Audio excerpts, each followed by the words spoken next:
Hello everybody and welcome to another episode of Poddywood, the podcast where we talk about movies, all kinds of movies, some good, some bad. I am one of your co-hosts, Steve Hester, and with me as always is... I'm so disappointed that you didn't lead in with an Elvis-style intro. Yeah. What's going on? One shot, Steve, the one shot we had to do an Elvis Vegas intro. Deliberately not going to do that. Because it is cheap, it is tacky, it's easy, and I think, quite frankly, I'm above all that.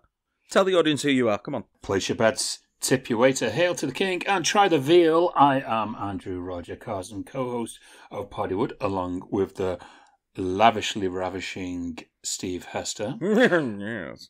This week, everything's legal in Poddywood, as we're going to start off with 3,000 Miles to Graceland, straight out of the box from last week. Yes! A few episodes ago, I should say, we tackled the fate of franchise pictures, the infamous movie studio that were associated with Warner Brothers in the early 2000s, late 90s. And one of the movies that got brought up was 3,000 Miles to Graceland, and I did say, I kind of like the premise behind that, I wouldn't mind watching it, and lo and behold, it got dragged out of the box. And so here we are. So what do we have? We have, first of all, we've got quite a good cast going into this. Let's just reel off some of these names. You've got Kevin Costner, you've got Kurt Russell, Courtney Cox, David Arquette, Bokeem Woodbine, Christian Slater. You've got Thomas Hayden Church, Sidney Pollack. Kevin Pollack. Kevin Pollack, not Sidney Pollack. I knew it was a Pollack. Massive Pollack. Jackson Pollack. Yes, that too. So, you have in this movie a pretty solid... Yeah, it's a stack. It's a solid... a lineup of workhorse actors. You know that you're going to be able to get some good performances out of these people. And the premise itself of the movie is quite entertaining. You have a group of criminals who decide that they're going to rob a casino during a Elvis Presley impersonators convention. I mean, what would be the better way to try and sneak in and disguise themselves as they carry out their nefarious crime than to be surrounded by all other people that look and dress like the king. However, that is pretty much all within about the first half hour of the movie. Yes. And part of me was expecting to have more along the lines of an Ocean's 11 kind of heist, which also came out the same year, actually. Yes. 2001. Yes. But no, the first half hour is the robbery, and then following on from that, there is a betrayal from Kevin Costner's Murph character as he decides that he wants to take all the money and leaves the rest of the crew for dead. However, Kurt Russell's Michael character, he did get shot, but it didn't kill him. And then he takes the money and runs, and it then becomes a chase across the states. Now, the setup itself is okay. However, what you have here in terms of what kind of movie it is you have lots of ingredients which sound like they're going to work, but they don't gel together properly. That is probably the kindest way that I can think of to describe it. It's nowhere near funny as a comedy. There's not nearly enough action for it to be an action. There's long stretches where nothing really happens.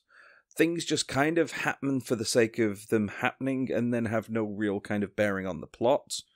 And the whole thing doesn't feel like it needs more energy going into it. Yeah. I've got a bit of a different take on things here. Now, for starters, I do want to say, and this was the whole problem of going into the certified rotten realm, is I don't really like shitting on other people's movies. No. Being a director myself, I understand the conflicts that can come into it. And I understand it takes a village. Sometimes that village is filled with people who want to be the mayor. Yeah. I'd be interested to know if this picture suffered from that very scenario.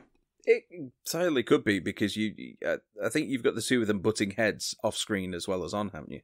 But potentially. From what I heard, I mean, yeah, it does feel like two different movies clashed together. The rumor mill apparently is that Kurt Russell and Kevin Costner did have a lot of influence.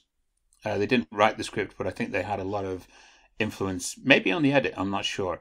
But they both had different tones in mind for the movie.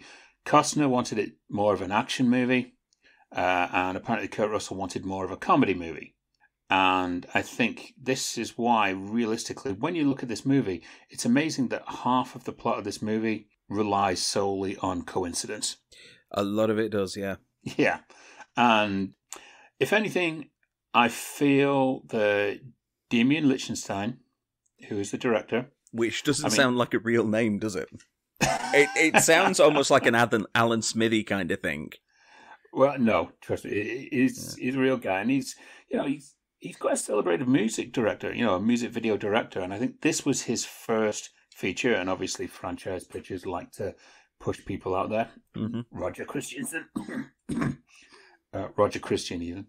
And put them in these big movies. And I think this was going from maybe small independent stuff with no real name talent and music videos straight to was a $64 million movie with pretty much nearly every major role filled with a name. Mm-hmm. And, they were names at the time.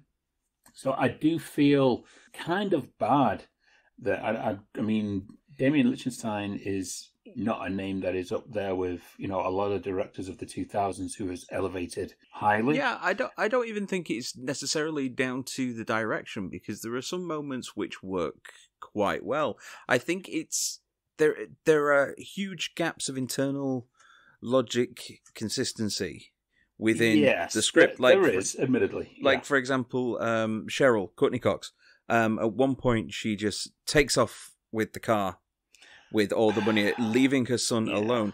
And then later on, she's crying about it. Well, that just points that she's a shitty mum. And then later on, she's all kind of crying. And it doesn't feel like there's any kind of redemption arc going on there. I will admit, the women in this movie are incredibly weak. Yeah. And full of holes. Courtney Cox's character, it is unsympathetic in the least. It's actually a really unlikable character. Even when they try and portray her as a good character. And I think it gets worse as it goes on. It does. She does get worse. At the beginning, you can kind of think, okay, she's just looking out for number one. But then the more and more that it goes on and the more decisions that she makes, you think, no, I don't like her. Yeah, I mean, I'm going to backtrack here because I am going to come back to this on another point. So when I watched it again today, I did spot some things that me as a writer and director, it did kind of sit kind of funny with me. Okay. But I'm going to say the first thing, as soon as I start this movie, you've got the glorious Warner Brothers logo. They're doing well at the moment, aren't they? Yes. Wonderfully. So you've got the glorious Warner Brothers logo. You think, oh, great. Then the Morgan Creek logo comes up. And suddenly you're like, oh. This isn't Robin Hood. No, this isn't Robin Hood. It's still using the music, but it's not even Ace Ventura. And I guess Kevin Costner and Christian Slater are in it, so it could be. And then the third logo comes up and it's franchise, and you're like, oh, God, what can follow this? I can tell you what follows this. The worst CGI scorpions you will ever see outside of an episode of VR Troopers. I honestly thought that while that was happening, it was going to kind of pull back and it was going to be like on a Game Boy or something. I honestly thought that was going to happen. But then, no. It even comes back at the very end. Yeah, I was watching it before. I was like, oh, even for 2001, that's pretty bad. It's pretty bad considering what was going on Power Rangers at the time. I mean, that was kind of the sour start of it.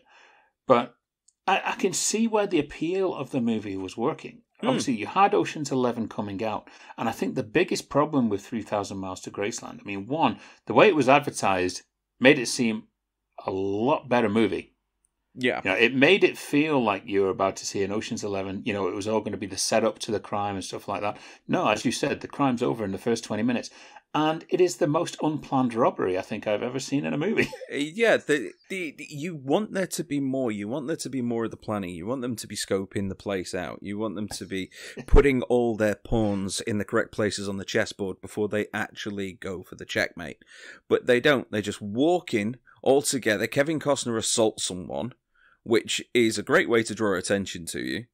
then they all go off together, walking very, very closely together with instrument cases through a casino with serious expressions on their faces. Yeah. Casinos don't pull any punches. Even if there is a conference, they would have been eyes on them right from the very beginning.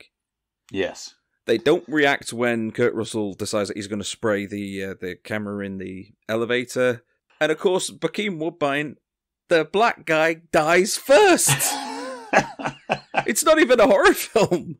No, it isn't. I mean, it feels like, and I don't know if it was, but it feels like it was maybe marketed towards Ocean 11 style movie, and that's what hurt it. Because it's not a heist movie, it's a Fallout movie. Yeah. No, pretty much 90 minutes of this movie is after the crime, which doesn't seem to have any fallout, really.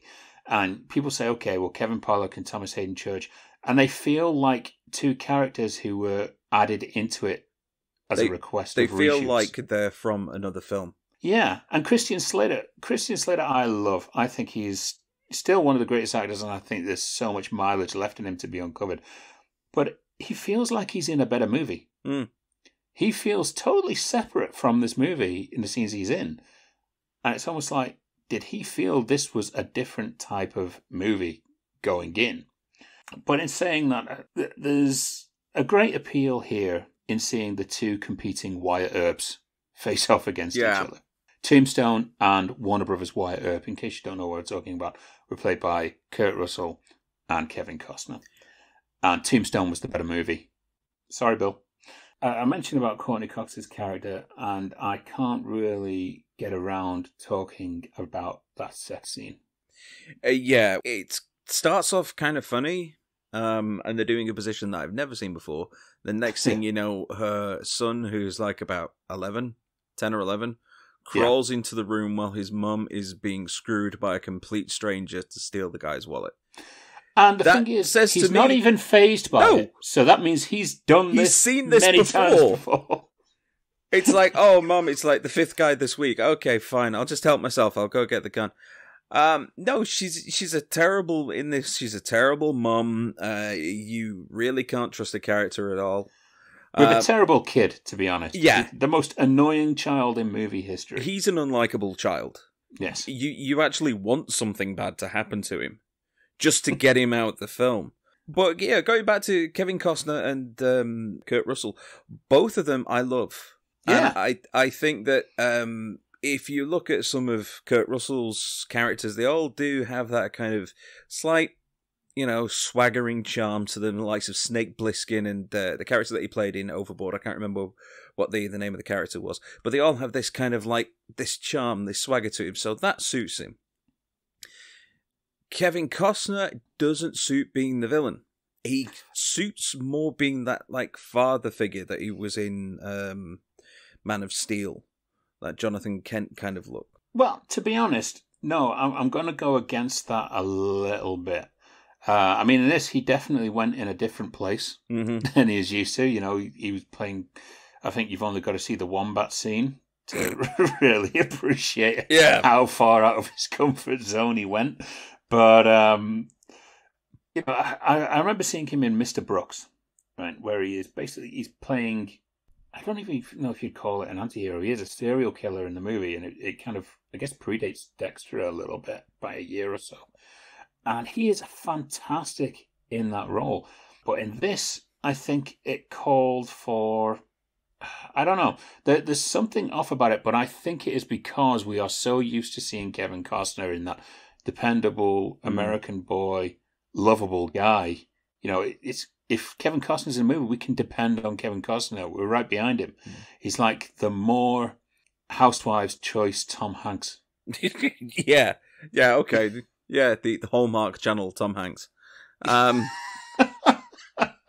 let him hear you say that. No. The other thing is, I like Kevin Costner, and I was actually really, really, really, really chuffed when his career started to end up on the upturn again during the 2010s.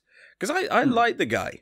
I like his performances, and I think the two of them are good. There is a good movie here. There is a good movie. It's like the pieces are in the wrong order. Yes, and there's too many Dutch angles for my liking. Yeah, there's a lot of Dutch angles. That's my pet peeve. I think there's a call for Dutch angles at certain points, but franchise pictures used to do it a lot. The movies were just filled with Dutch angles. It just takes you out of the movie in some respects. I think I actually noticed them for the first time about 10 minutes in, 20 minutes in. Yes. There's a lot. Yeah. There is a lot of them. And funnily enough, the directors of photography of this have gone on to do a lot of the Marvel series recently, but I haven't noticed as many Dutch angles on them. So I think it might just be a prerequisite of franchise pictures. I think it's a movie that you're not supposed to like, but you do find some charm in it. Yeah. A big problem for me, it's an Elvis-themed movie with only one Elvis song in it. No, there's two. No, there isn't. There's the one which is in that he's playing Oh What a Night, but there is another one that's later on. I'm sure there is. Not sung by Elvis. So the only one that is officially sung by Elvis is Such a Night, which is an amazing tune and probably the most perfect tune for that scene, because I was so into that scene where they introduced the convention following what felt like a 2-minute time-lapse sequence of Las Vegas that didn't seem to end. I think the guys must have said, I love Koyaanis Katsi, I want to do one better than that scene and just have these constant time lapses going on, which is fine, but after a minute you were like, oh god, it's this ending, I'm starting to feel a bit sick. But the rest of the soundtrack is the ultimate mixed bag. It has that swordfish techno going on, which I don't think really works with a movie like this. I don't know, George Clinton, he's more known for funk. He's the funk all-stars. And I was expecting something, a bit more slap bassy. Maybe even, okay, it's the best thing that I can think of right now, but maybe something that was going to be a bit Seinfeldy almost. Something that was going to be more like bung ba bang bang bung bung bing ba ding da bung bing. But no, it is all very, very rough, hard techno, which is very reminiscent of like that kind of time period where you were coming off the back end of things like new metal and Limp Bizkit and stuff. So that was pretty much what was popular, and I guess it might have also been a way for them to distance themselves from Ocean's 11 and that whole Rat Pack thing that was going to follow it around. This was the period where like movies started putting Uncle Cracker on their soundtracks. Yeah. It's like, are we not out of that phase yet? No, a couple more years to go. Okay. I mean, it's entertaining whilst being uneven. That's the way I can put it. But the thing that I kind of appreciated while looking at it again recently, it looks and feels like a movie. It does. And a lot of the movies I see nowadays that are like shot digitally that don't so much feel like a movie anymore. This was shot on film, and you can tell the difference. I also think it's telling that it came so early in franchise pictures' run that it still looks, like you say, like a film. And you compare this to, what did you say, it was about 62 million? That was the budget for this? I think it was 64 million, and it made, I think, 18 million. And yet you've got something like Sound of Thunder, which apparently, in massive inverted commas, had a budget of about 80-odd million. And we did discuss how that was shrunk down afterwards. But there is no way that movie that came out later had a similar budget, or a greater budget than this one. No. Well, it's the whole inflated budgets talk that we had. Yes. Which is kind of like inflated subscribers, isn't it, Warner Brothers? Yes. Yes, again, about 3,000 Miles to Graceland. Unfortunately, the week it was released, the two films it was beaten by at the box office, because it opened at number 3. I would have watched 3,000 Miles to Graceland more than Hannibal, which was a colossal disappointment for me and many other people. Sorry, Ridley. And in second place was the Chris Rock movie, Down to Earth, which was basically Heaven Can Wait remade, but not as good. Yeah, I remember that one coming out. No, it seems a shame, really. Opening at number 3 is nothing to be sniffed at. No. Really, but you think it would suffer in the face of good competition, but come on. I mean, this movie also featured Howie Long as the helicopter pilot character, we had a small Ice-T cameo that felt really pointless. Yes. But Howie Long, that was during that process of like the 90s and early 2000s when they would hire athletes to try and make them movie stars. You know, Brian Bosworth in our favorite Stone Cold, Dennis Rodman for Double Team, Michael Jordan for Space Jam, you know, and Howie Long was American football player. Cut his teeth, I believe, on John Woo's Broken Arrow. Mm-hmm. And didn't do so bad in it. He was all right. He was pretty good. With Christian Slater. Yeah. Yeah, he had his first like lead role in a movie called Firestorm by 20th Century Fox, where he was like a forest fire marshal, and there's a robbery going on, and these people get caught in between, and it's all right. It felt like a TV movie really than a theatrical, and it got released direct to video here in the UK. And then this is the third thing I remember him in. One thing that I did notice is there's a scene where Costner he's filling in like a Cosmo quiz. And one of the questions is something like, have you had rough sex with a man? And he pauses for a minute and then circles yes. Now, earlier on in the film, he talks about Jack, who's Howie Long, and how, you know, he's getting a share because he's done loads of stuff that you don't even know about. Ah, and then he's quite tearful about it when he gets shot at the end. So in my head, that's what I reckon. I reckon those two probably had a prison romance at some point. I never picked up on that. Yes, you see. A little bit more deep character there. Yes, deep character work. I wonder if there's. It'd be interesting to know what additional scenes were cut out of this movie. Hopefully, Damien will come onto the show at some point one day and fill us in on his side of the story of this movie. I feel this movie would have been better viewed as a parody of how late 90s violence movies were. You know, such as those by Tarantino. I think if this film leaned a bit more into just taking the piss a bit. Mm-hmm. But I feel that, unfortunately, it veered itself more into that formula, like so many other movies did. And it almost follows that kind of Tarantino-style vibe that every movie studio was trying to do. And it reminds me of a movie called Back to Back, which had Michael Rooker as the main star. And it was released in the UK as American Yakuza 2. We have mentioned this too on Frank's episode. But it was so obviously pandering to that Tarantino cool dialogue vibe. And I think this was among those last movies that really tried to cater towards that kind of slot. Yeah. I mean, even right at the beginning, just the speed of the delivery was so fast that it felt like they were deliberately trying to just cram as much dialogue in there to try and sound as witty as possible, as intelligent as possible, as clever as possible. Yeah, I mean, there's a cacophony of great ideas in this movie. There is. There is. For Mon, I don't think the movie really should have been 2 hours and 10 minutes long. I think they could have shaved it down to an hour and 45 minutes. Yeah. If you were to kind of recut this movie, I think it would have benefited it. Yes, because there's a few scenes like when the cop stops Murph and he's doing like all the fast draw stuff. That just suddenly comes out of nowhere. He just pulls him over for no reason. Murphy picks up a woman after killing a guy at a gas station for no reason.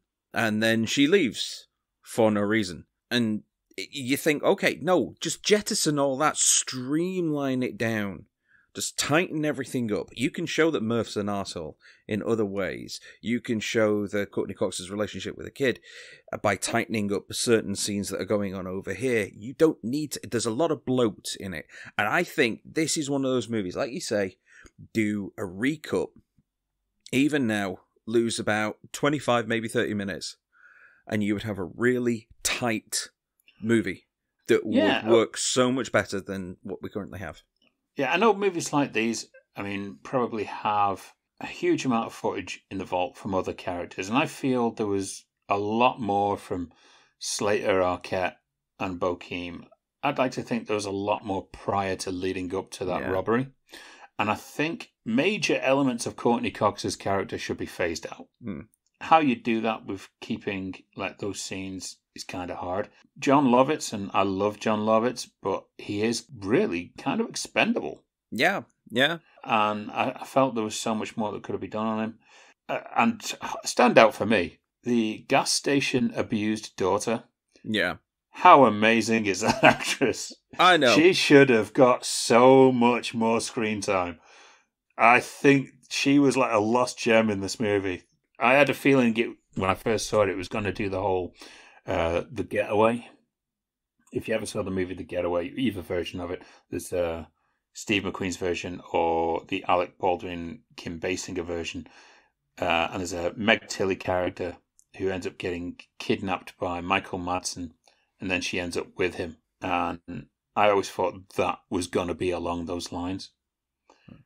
But no, she's brilliant in every scene that she's in, and she's not in it that much. No, she's only in a couple of scenes. But yeah, before we move on, what are your final thoughts on this? I so wanted more of it. I really did. But more in a sense that trimming out a whole lot of it and tightening it up a bit. Yeah. It's a film that if it did have a recut, I would watch again. Yeah, you want more by wanting less. Yeah. Ice-T I felt was completely wasted because he was literally only in it for the last bit. He does get one killer joke when he's asked if he wants a sandwich. It's just as stupid. Yeah, why not? But it works. I want more Elvis. Yes. The film was sold to me as like an Elvis caper. And although there's a lot of allusion to Elvis in a lot of scenes, you don't get a lot of that Elvis caper. And that's the most disappointing thing. It lasts a song. Yeah. Well, I'm in total agreement with you. I think there is a good movie here, that it has a lot of potential. Just get a recut going. Be properly brutal, and it could lose a lot of the weight and just be a much stronger film, I think. Yes. Definitely. Well, that was your 3,000 Miles to Graceland. Yes, it was. And now I guess it's time to move over to the anniversaries. Oh, why not? We watch them again all of the time, or we get them on Prime for free. But we only know how old they are when we learn their anniversary. Ah, yes, the anniversaries section where we delve into the movies released of yesteryear. Some you know, some you don't know, some you may want to revisit, some you may never want to see again. But they're all here, and they were all released within this week over various years. Steve. Yes. We're going to start here with one of the most infamous movies of the 1980s. Ooh, infamous. Ooh, I like the sound of infamous. What is it? Well, on this week in 1980... Was it 7? I think it's 87 or 88. I've lost the date already. Fatal Attraction was released. Ah, the bunny boiler. Funny enough, that is always going to be associated. That movie actually coined the term bunny boiler. Yeah. And we all know one. Yeah, some of us have dated one. Yeah, I'm not even following on with the line I was going to give. Nope. No, I have seen this, but I've only seen it the once many years ago. So yeah, it's a disturbing film brought on by one man's failed attempt to keep his penis inside his trousers, and unfortunately he lets it out at the wrong place at the wrong time with the wrong person, and it comes back to haunt him. Realistically, do you need to see it more than once for it to have its effect? Not really, no. Well, I will say this was directed by a fantastic director by the name of Adrian Lyne. Now, it's among the Mount Rushmore for him, for me, along with Flashdance, What a Feeling. Indecent Proposal, I will throw up there as well. But his number one, my favourite movie of Adrian Lyne has to be Jacob's Ladder. Okay. The original Jacob's Ladder, because it is a freaking masterpiece. Is that the one horror with Eric Roberts? Eric Robbins? Fucking Tim Eric Robbins? Roberts. Tim Robbins. Tim Hortons? Eric fucking Roberts. I can't remember. I know that he's married to Susan Sarandon. That's it. That's all I know. He makes donuts. I don't know. Something like that. Yeah, Fatal Attraction. I guess that's the movie that really elevated Glenn Close as a major Hollywood star. Mm. And it was around the time where Michael Keaton was kind of contemplating, winding his career down. He's still with us. He's still making movies to this day. But I think it followed a succession of movies, and then it kind of exploded with Fatal Attraction, Wall Street, all the way to Falling Down. And I think in that process, between all those movies, he was getting ready to wind down. And Falling Down was the one that convinced him, I'm not going to retire. This is too good. Yeah, it's a great film. It is. It's an amazing. I watched it again just recently. I think it's one of those movies I have to watch once a year. I just love that moment at the end where they're going, I'm the bad guy?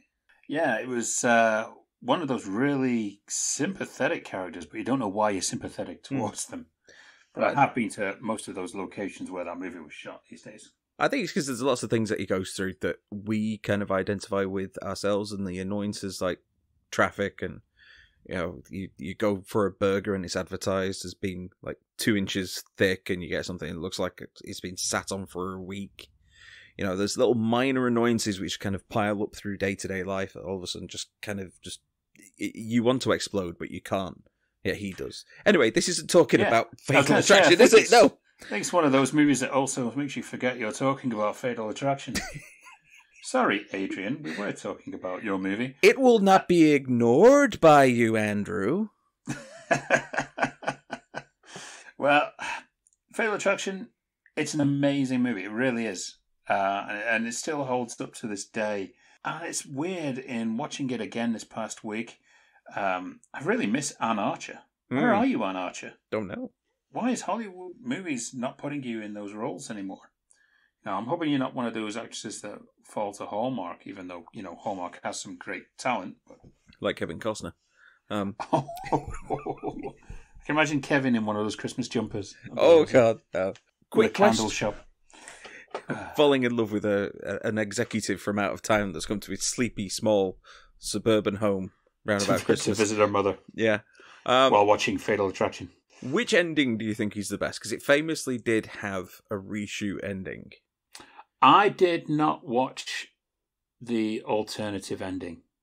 I've never watched it. I know it's been released on the DVDs and on the Blu-rays and all stuff like that. And I've never watched it because I never needed to spend any additional time with Fatal Attraction after seeing it. I think, it's the cheap jump scare. One of the most infamous jump scares outside of Carrie, I guess, or Friday the 13th. I guess that's what kind of classes it as a horror icon character, because she does that jump out of the tub. I can't imagine that Glenn Close was chuffed with having to do that scene. No. It's it feels a cop-out. But to be honest, it is what it is. I think it's more unsettling just her drowning in the tub. But I can understand why they go for that cheap jump scare. Yeah. I have seen the other ending, and it... what happens? Feels very underwhelming. She basically kills herself, blames him, the police come and take him away. So it's the difference between someone having their actions catch up with them versus someone who is then at the mercy of a psycho. Okay. Very different feel. Yeah, I don't think the 80s and a major Hollywood blockbuster was ready for that kind of downbeat ending. I guess they just needed... it worked today brilliantly. A24 is like, fucking love that. We're taking it. But I like Fatal Attraction the way it is. I don't necessarily need to see any other type of ending. The movie did what it did. It coined the term bunny boiler, as we have explained. Introduced Fred Gwynne to the movies. Mm-hmm. Herman Monster was in this movie. Yep. And then he went on to do Pet Sematary. And I don't know if he did any other movies after. Oh, no, he did My Cousin Vinny as the judge. Yes. Yeah, he's also... then he kind of like popped up here and there in tiny little roles. Because I know that I've seen him in other movies, but I'll be damned if I can remember any of them. That poor guy had to live with that Herman Monster thing forever. I know. And it doesn't help when you're starring in films with a kind of horror edge. But Fatal Attraction was a huge hit. And... it seemed like every woman wanted to see this movie and take their partner along. in the day. Every woman wanted to rent this movie to sit down with their partner back in the day. And I'm not sure if that's to tell them this is what's going to happen or this is who I'm going to turn into. Yeah. I don't know. They're just all going, take note, bitch. Yes. And you guys can watch it on Paramount Plus, I believe, these days. If you have not seen it, you should watch it. It's an amazing movie. It really is a tense thriller. And the 80s were full of those kind of, I don't know if you'd class it as a steamy erotic thriller. Well, it kind of was. It was like the more sensible precursor to all of those stupid things like Basic Instinct and things like that.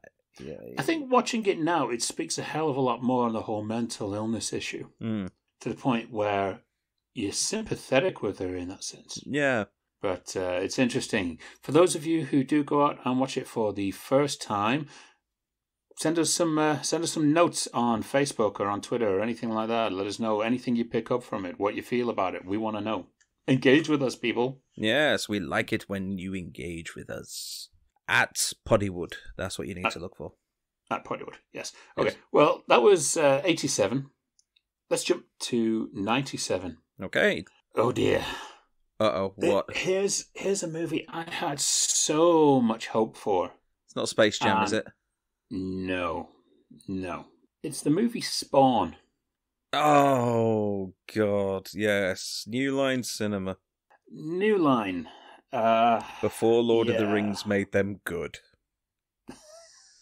Let's be New perfectly Line honest. were making good movies at this time, and Spawn had, it was not one of them.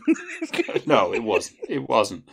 And the funny thing is, when you listen to the audio commentary from the filmmakers, their first line is they're introducing themselves, and one of them says, "And yes, this is all our fault."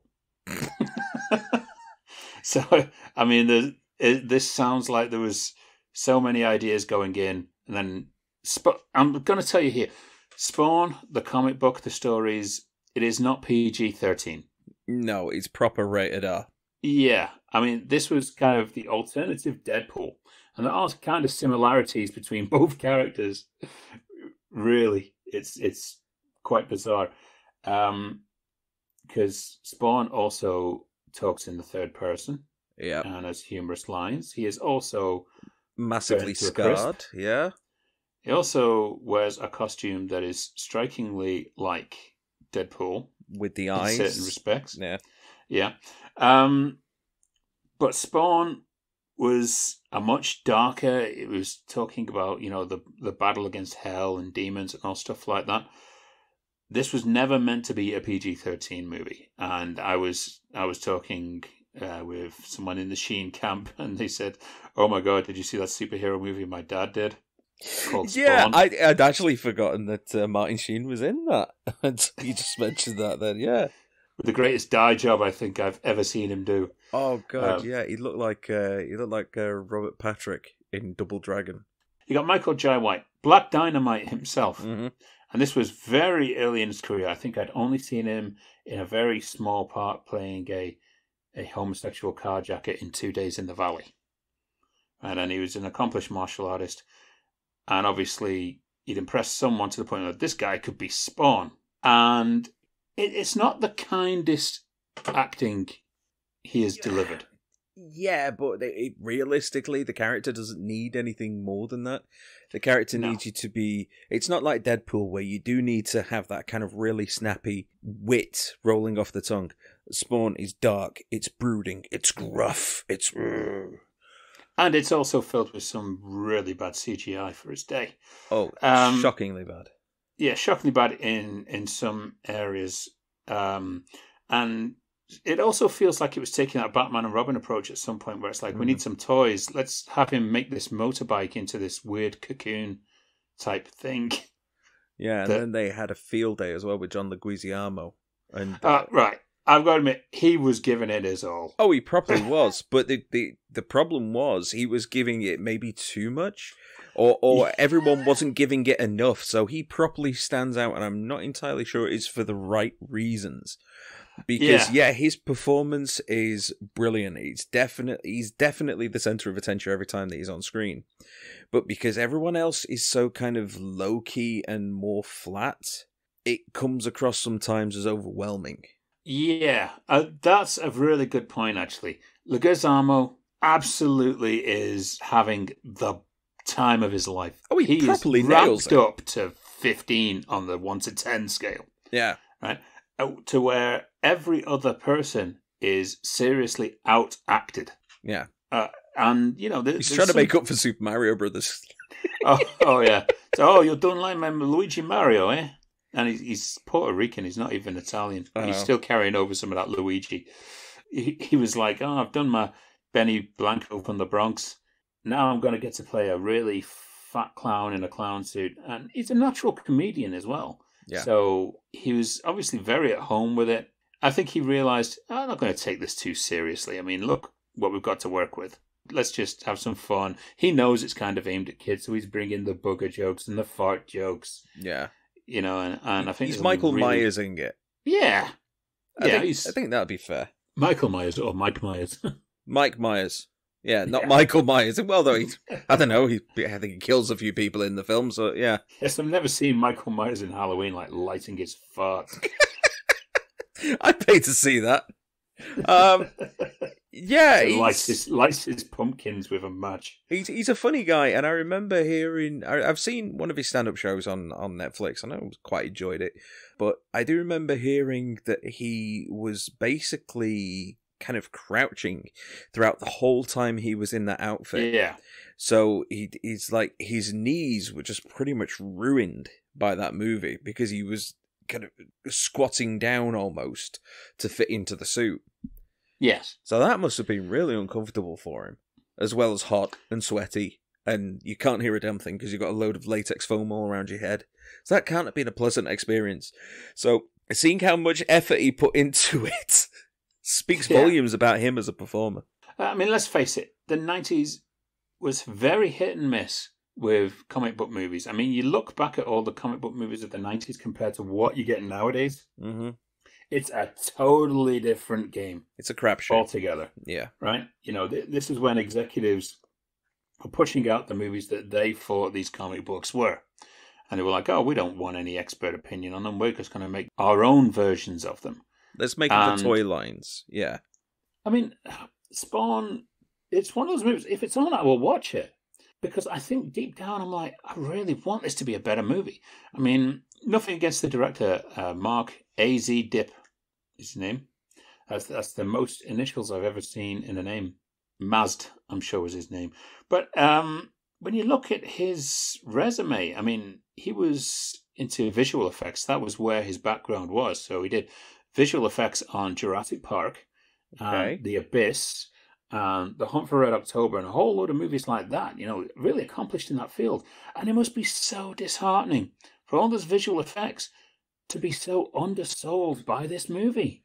Well, I think if you are the one that's actually making those visual effects versus actually directing the movie, because I don't think he actually did the visual effects himself, that would have been farmed out. So I can just imagine him as the crunch is coming down and they're having to rush everything out and meet the deadline, and he's probably been given countless notes by the studio executives.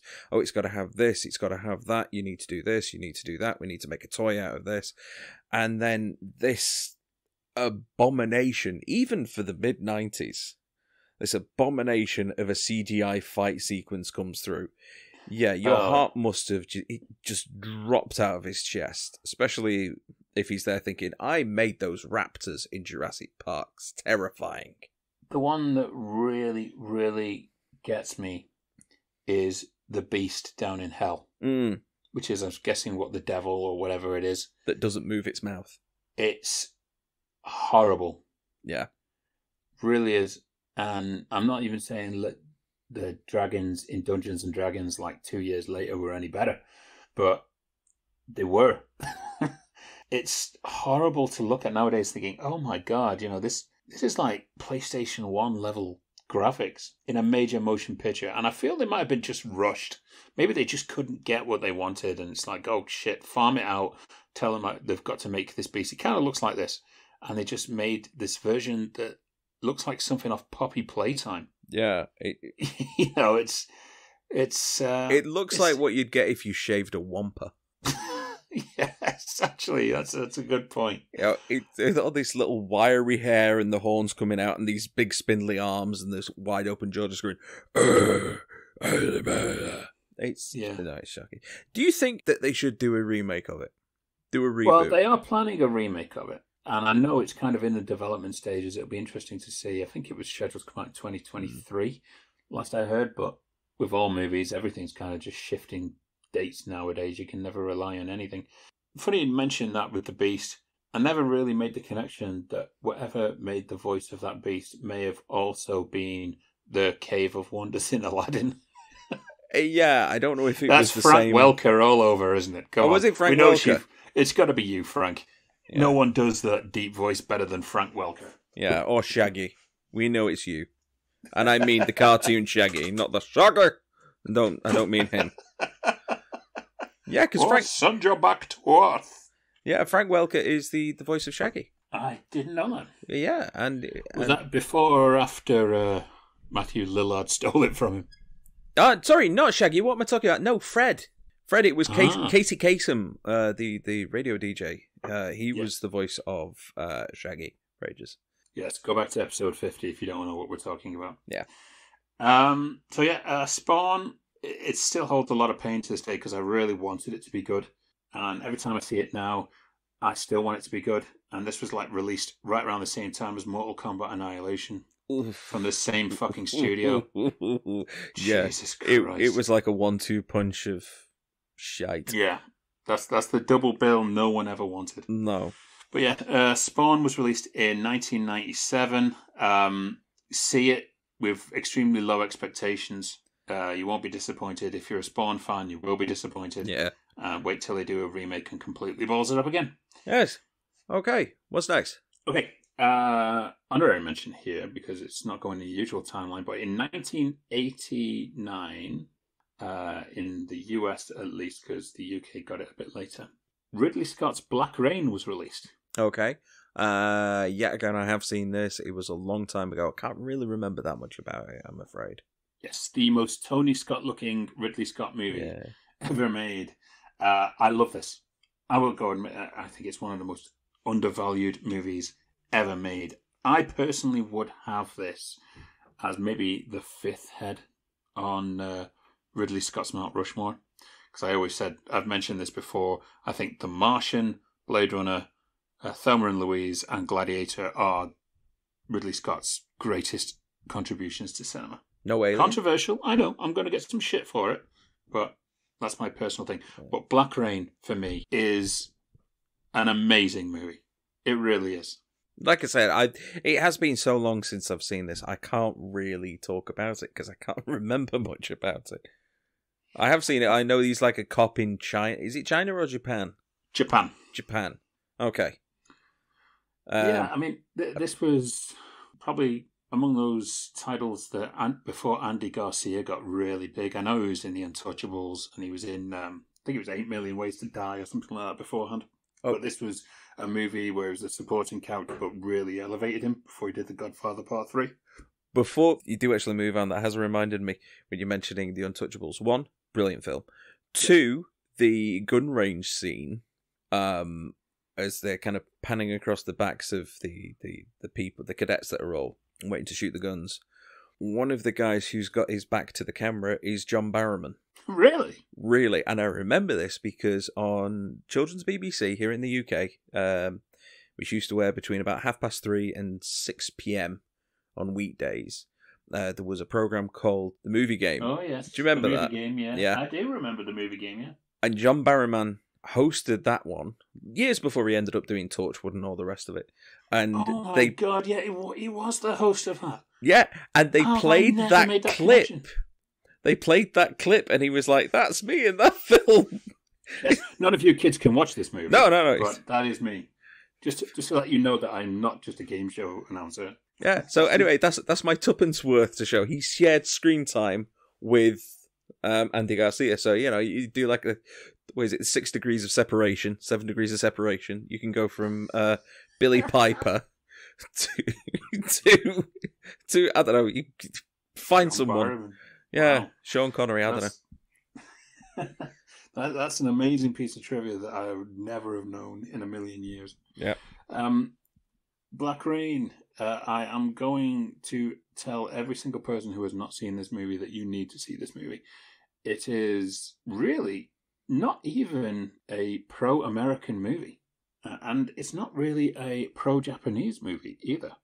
But it has this weird situation between them where this movie is really able to grind down the American image as well as the Americans grind down the Japanese image, of tradition. The American that goes in, he's seen as corrupt. He's seen as a loudmouth. He's seen how a lot of people kind of view Americans, in a sense. People say, they're all, marching John Wayne style, think they're better than everyone else.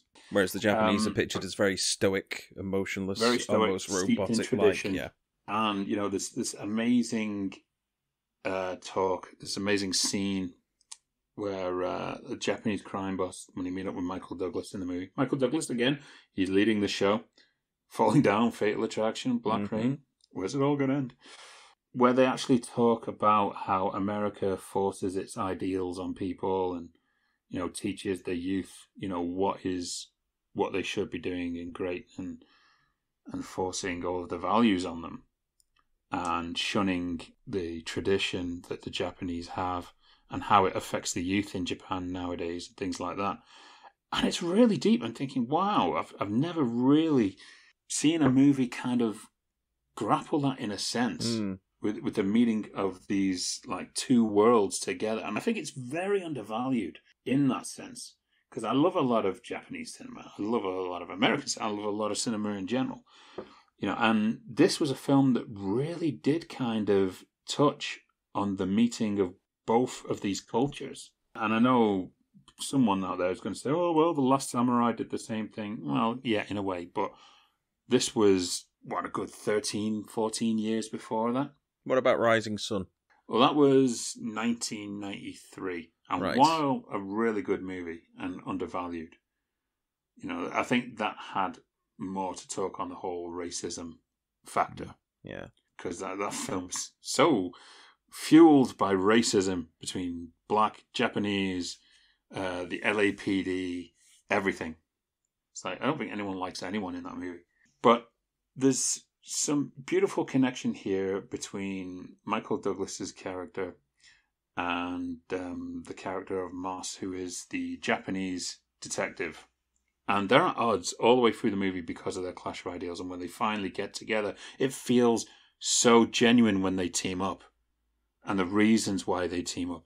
And you feel the weight of the Japanese detective who is going against his own code, to bring this main villain into justice because the villain does not follow the Japanese code and he doesn't follow any code. He's kind of a breakout of this American influence on Japan. And it's so well structured. And it's an amazing script as well. I've read the script of it. And the way the script was put together is incredible. And I would venture anyone out there who has not seen this film or even hasn't seen this film in a long while to watch this movie and really look at the underlying themes. It's the trailer kind of sells it as an action movie. And it's not. It's an amazing character study and a social commentary movie. Wrapped up in this thriller that is visually as well. The director of photography was Jean de Bont. Ah, there's a familiar name. Yes, way before scoring box office gold with Twister and giving us Lara Croft Cradle of Life and not much else afterwards. Black Rain was released in 1989 and seek this movie out. It is amazing. It really is. It's in my top 10 of favourite movies of all time. All right, awesome. Is that the last one or have we got one more? No, we've got two more, actually. Got two more? Oh, okay. 1992. Clint Eastwood's Unforgiven was released. Not seen it. Oh, you are missing out on probably one of the greatest Western movies ever made. The movie that completely went against the entire image of Westerns that Clint Eastwood had built up since the spaghetti Westerns, Fistful of Dollars, Good, the Bad and the Ugly movies, and every Western that followed. This was the movie he came back. I think the last Western he did before this was Pale Rider in like 1985. Mm-hmm. And he came back to do this because it was a very mature script, and it's very anti-Western in a way. Because it's a story about a reward put out on these men who cut up a prostitute. So a bounty is put out by the prostitutes to bring these men to justice, or take them out, kill them.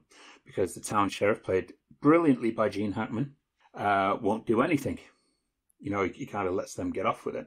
So Clint Eastwood is kind of pulled out of his retirement. He's raising 2 children. His wife has died. And he decides, they kind of need the money of this bounty. And he ropes in his old friend Morgan Freeman. God himself, yeah. Yeah, God himself. And they kind of go off in search to take these men out and collect the bounty. But it's great because it speaks so much about the Clint Eastwood character. They regret the violence that they have made in the West.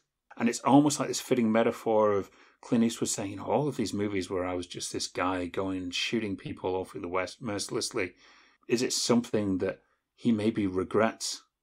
Did he direct all this? These years? He did direct it, yes. Thought he did. And it was a script, I believe, originally it was doing the rounds, and I think it landed at Warner Brothers, and I think Clint Eastwood bought it from Warner Brothers because he really wanted to do it. Or it could have been, it was owned by Sony, and Clint agreed to do In the Line of Fire to get this script. I think it was some kind of deal like that, if I remember rightly reading about it. And, it was the Oscar winner. This was ranked among the greatest movies of 1992. And we're going to do an episode shortly with Bill Daly, and we're going to reflect on the year 1992 at Warner Brothers, which had some amazing movies. And Under Siege 2, Yeah. Erika Eleniak. Unforgiven is classed as one of the greatest movies of all time. It may actually be the greatest Western of all time. Wow, now that's a very bold claim. If it is not, it is definitely right within that top 5 ranking. What about Blazing Saddles? I think that more is a Western parody. Yes. But Still a Western! It is amazing. As soon as I got the big screen in my house, Unforgiven was among the first films I watched on it. And it was like I had seen this movie for the first time all over again. Because when I first saw it, it was 1992. I was a young teenager at the time, and I didn't really get all of the themes. But in watching it now, and having seen so many more of Clint Eastwood's Western movies and his movies growing up, this felt like it was the first really mature movie of Clint Eastwood's career. I think this was a fresh injection of life into his directing career. And obviously walked away with the Oscars. I think it won Best Picture. Right. And, it also had great turns from a lot of actors in there. Richard Harris is even in there. That people might remember as Dumbledore. Yes, Dumbledore. For 2 films. And he's great. He plays English Bob, who is this character where Saul Rubinek, the greatest Joel Silver lookalike in Hollywood, is to the fact that he even played a Joel Silver type in True Romance. He's basically documenting him to make these comic books about the English Bob character. And it turns out that he's this real fake. And Gene Hackman knows he's a fake because he's taking credit for a murder that Gene Hackman had done or was there for. And Richard Harris is speaking like a proper English gentleman, and then he gets beaten down. And there's one scene where his proper rough Irish accent just comes out to really emphasize that it was just all an act. This character he was acting within an act. And it's just these really subtle moments like that are great. And the ending of the movie, I'm not going to spoil it because you are going to watch this. This is going to come out of what's in the box when we refer back to the greats. It's one of the most rewarding movies I think I've ever seen. Okay, awesome. So, finally, what do we have? Okay, finally, I'm going to jump back to 1987 again. A movie was released called Bestseller. Have you ever heard of this movie? No. Okay. Not a lot of people have heard of this movie, and it's a damn shame because it is one of the best thrillers I think I'd ever seen. And I saw this on Sky Movies when it came out. And I fell in love with this movie. I own it now, still to this day. And it was directed by a director by the name of John Flynn. Now, if you've never heard of John Flynn... Which I haven't. He was probably one of the most underappreciated directors at all times because all of his movies were so tight. Really well-constructed movies and character movies. And when you look through his CV, he's worked with some of the greatest names. I mean, he's worked with Sylvester Stallone. He directed the movie Lock-Up, which was Sylvester Stallone in prison. Not Escape Plan, the one he did with Arnie, but there was a movie he did in 1989 where he was a prisoner that had to escape a prison that was run by Donald Sutherland. And it's a really good film for what it is. Also... He directed Steven Seagal's movie Out for Justice. Is that one of his good ones? That is actually probably one of his more high-profile ones. Right. The one with more character. And I would love to have seen what the movie was like before Seagal probably changed a lot of stuff about it. But it was one of the most gritty ones. And William Forsythe is absolutely amazing as the villain in it. And apparently there's lots more footage of William Forsythe acting his heart out in this movie that Steven Seagal had cut out of the movie. Big surprise. He also directed a great Robert Duvall movie in the 70s called The Outfit, and also another movie in the 70s, if you can find it, called The Jerusalem File. Trust me, they're amazing movies you should check out. Bestseller was a movie about, it starred Brian Dennehy. Yes, Yay. That Brian Dennehy. Ever dependable in the 80s here. He played a police officer who was wounded in a robbery and becomes a best-selling author of crime novels. And years afterwards, a character played by James Woods shows up, who is a mafia hitman. And this mafia hitman wants Brian Dennehy to write his life story. Right. Into a novel. And it turns out that he was the one who shot Brian Dennehy during the raid. Oh, I'm liking the sound of this. Oh, it's amazing. So all this time they're having this bonding and they're not friends at all. But he's basically saying, I will help you bring down, one of the biggest people here that I work for. All you've got to do is write my book.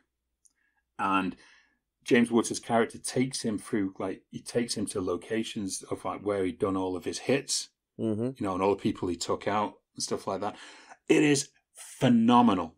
It is a phenomenally brilliant movie that people just have not seen. I recommend it to so many people. And after they've watched it, they're like, oh my God, how did I not know this movie exists?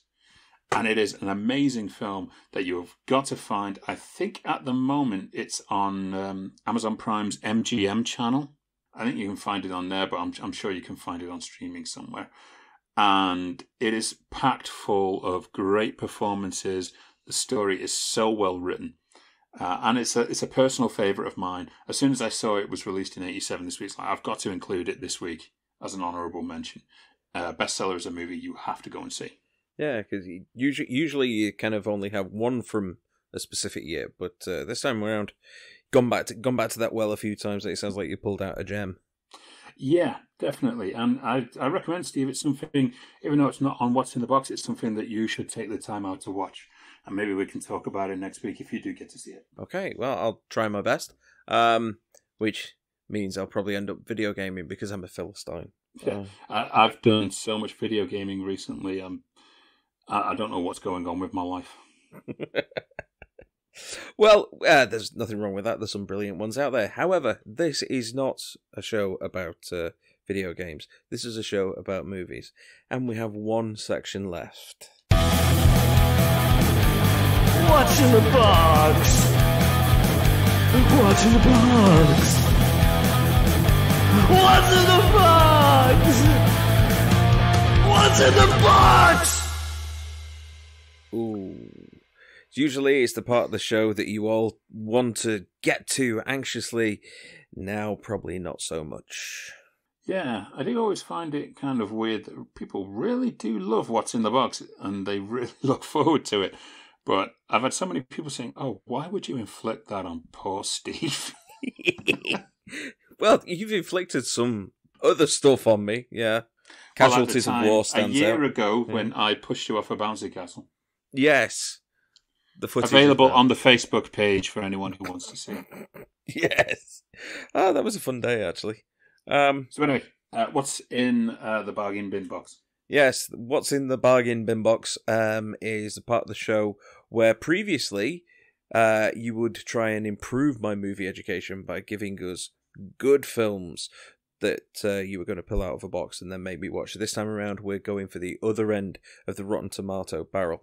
Andy is going to pull out the name of a film which is rated 25% or lower on Rotten Tomatoes. And then, just like before, if I have seen it, he's going to keep pulling out names of movies until we find one that I haven't seen, and then I'm going to go away and watch that before we record the next episode. And give your brutal feedback. Yes.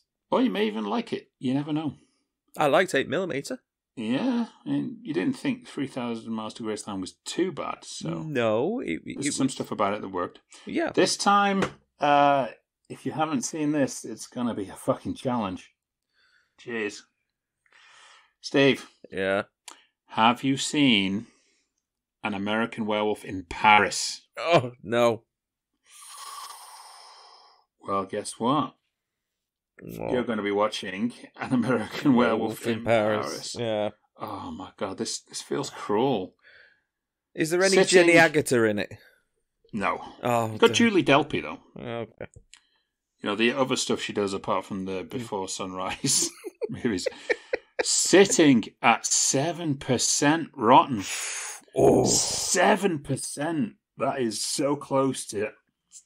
Well, that's got to be right in the terrible. That's the lowest rated movie so far. Yeah, because how low was 3,000 Miles to Graceland? Can you remember?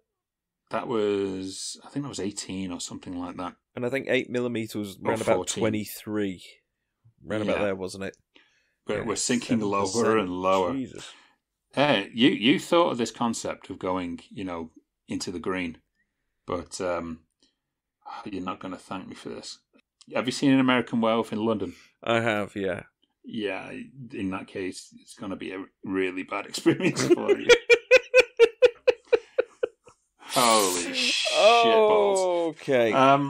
So yes, next week on our audio episode, of which we will be joined by Jonas Barnes, we are going to actually do, it's kind of a double review that week because we are doing Day of the Warrior.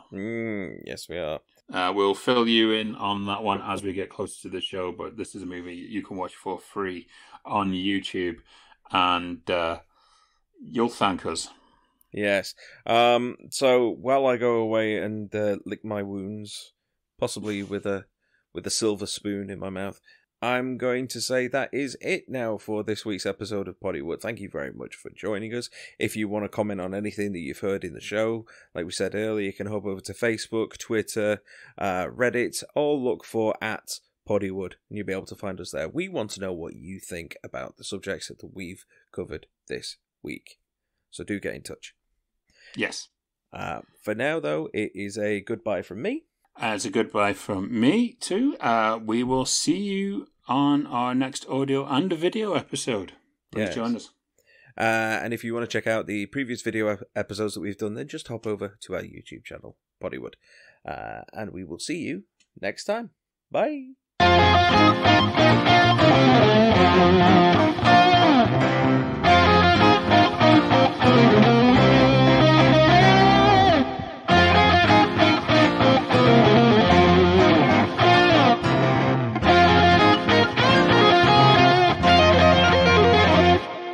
Thank you very much. Damn it! Ah, you bastard! I can't believe it. That was so unplanned. I was saving that one for the end. Keep it all on. Keep it all on. That's what I say.